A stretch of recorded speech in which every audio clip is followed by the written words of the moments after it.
When trying to lose fat, it makes life and the process so much easier when you understand that fat loss is all about energy balance. If we eat more calories than our body requires, we'll gain weight. And if we eat less calories than our body needs, we lose weight. Also, if you eat the same amount of calories that you burn in a day, guess what? You'll maintain your weight. It's not actually rocket science, but that is literally the science of how we lose fat. I don't care what diet you do if your goal is to lose fat. All I care about is how much calories you're taking in, or energy, same thing. And that is why to set you up on the right nutrition path, we need to figure out your TDEE, total daily energy expenditure, which, as I said in my last video, is the total amount of calories your body burns in a 24-hour period. Sleeping, working, exercising, playing, shopping, and yes, even digesting food. So your TDEE is based on 4 main things that we track for energy output. Your BMR, which is your basal metabolic rate. These are the amount of calories your body burns at rest, doing nothing. But it doesn't mean it's doing nothing. The calories burned for your BMR are actually done so for a really important reason. Every time your heart beats, your lungs pump air, blood pumps around your body, your skin heals itself, your hair grows. That all requires energy to be able to do. And that's what we call your BMR. Next, we have your NEAT, which is your non-exercise activity thermogenesis. Basically, that's the total amount of calories that your body burns in a normal day, excluding working out. So things like shopping, taking the kids to school, working, or your day-to-day activities. Yes, some people's NEAT is going to be different. If you're in construction and on your feet a lot, you do a lot of manual laboring, this number will obviously be higher for you. But if you're like me and sit in the office most of the time, it's going to be lower.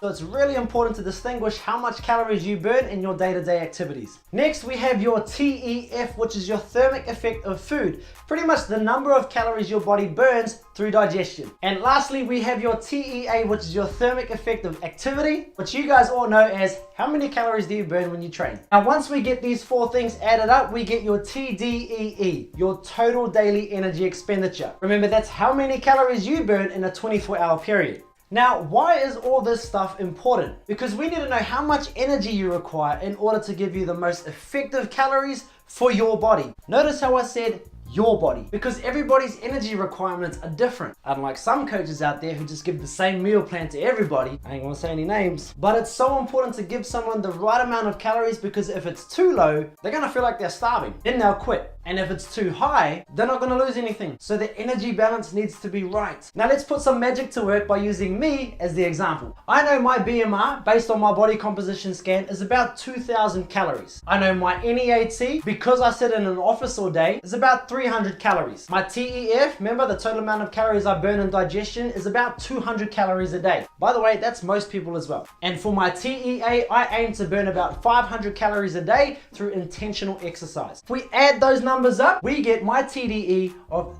3,000 calories. Now, some of you may refer to TDEE as maintenance calories, because remember, that's how much calories I burn in a day. So if I want to maintain my current physique, all I need to do is eat 3,000 calories a day. However, I want to drop some body fat, so this is what I'm going to do. I have 3 options to creating a calorie deficit. Remember, a calorie deficit is consuming less energy than what I'm burning, or vice versa, burning more energy than what I'm consuming. If my TDE is 3,000 calories, the first stage of creating a deficit is usually 500 calories. If we want to move a little bit quicker, we go to 750 calories. Or for a more aggressive approach, we do 1,000 calories. So now that I know my TDE is 3,000 calories, all I'm gonna do is go with the first step and shave 500 calories off, and that will lower me to 2,500 calories. Now, what happens if my energy output is 3,000 calories and my input is 2,500 calories? I'm now in a 500 calorie deficit. Does that make sense? So by figuring out my TDE, which is 3,000 calories, all I do is shave 500 calories off the top, and voila, I'm now in a calorie deficit by 500 calories. And now I'm ready to start dropping fat. Remember what I said? In order to lose fat, we need to eat less calories than our body needs. So if my body needs